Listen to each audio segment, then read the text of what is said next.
मित्रों, पिछले श्लोक में हमने जाना कि दुर्योधन गुरु द्रोण के मन में पांडवों के प्रति द्वेष पैदा करने और युद्ध के लिए जोश दिलाने के लिए जाते हैं तथा पांडवों की सेना की विशेषता बताते हैं।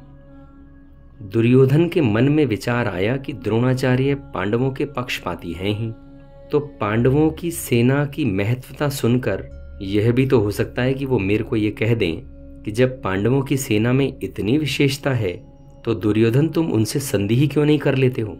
ऐसा विचार आते ही दुर्योधन आगे के 3 श्लोकों में, यानी श्लोक संख्या 7, 8 और 9, इनमें अपनी सेना की विशेषता बताने शुरू करते हैं। तो 7वां श्लोक इस तरह से है, अस्माकं तु विशिष्टाये तानि बोध द्विजोत्तम नायका मम सैन्यस्य संज्ञार्थम तान ब्रवीमि ते।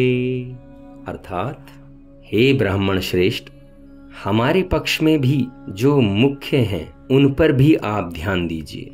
आपको याद दिलाने के लिए मेरी सेना के जो नायक हैं उनको मैं आपसे कहता हूं। मित्रों, हमने 3 श्लोक में सुना था पश्यैताम पांडुपुत्राणाम। वहां पर दुर्योधन ने पश्यै यानी देखने की क्रिया का प्रयोग किया था, परंतु अपनी सेना सामने नहीं है, अर्थात अपनी सेना की तरफ गुरु द्रोण की पीठ है, इसलिए उसको देखने की बात न कहकर उस पर ध्यान देने के लिए दुर्योधन ने कहा है।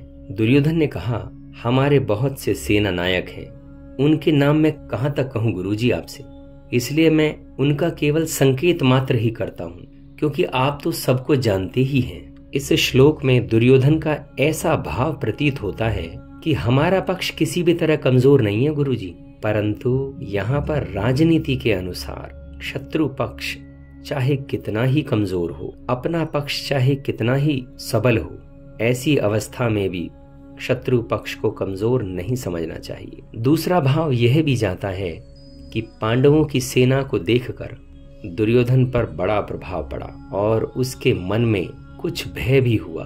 कारण क्योंकि संख्या में कम होते हुए भी पांडव सेना के पक्ष में बहुत से धर्मात्मा पुरुष थे और स्वयं भगवान थे। जिस पक्ष में धर्म और भगवान रहते हैं उसका सब पर बड़ा प्रभाव पड़ता है। तो ये जो दूसरा भाव है ये ज्यादा प्रीतिकर भी है। इस श्लोक में इतना ही, फिर मिलते हैं अगले श्लोक में। धन्यवाद।